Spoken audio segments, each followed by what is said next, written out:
An AC power failure occurs on the inverter. Alarm 12032 grid failure is generated.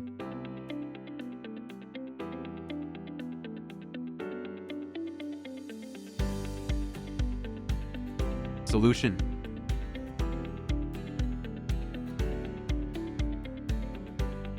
maintenance. Perform a connection test to check for a communication failure. Check whether the inverter AC input circuit breaker on the smart guard is turned on.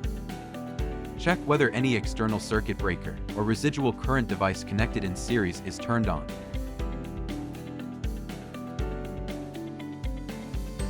Check that the wires are intact and that the signal cable is in good contact with the spring terminal. Check the communications cable between the inverter and the smart guard is connected in correct sequence. Connect the signal cable of the smart guard.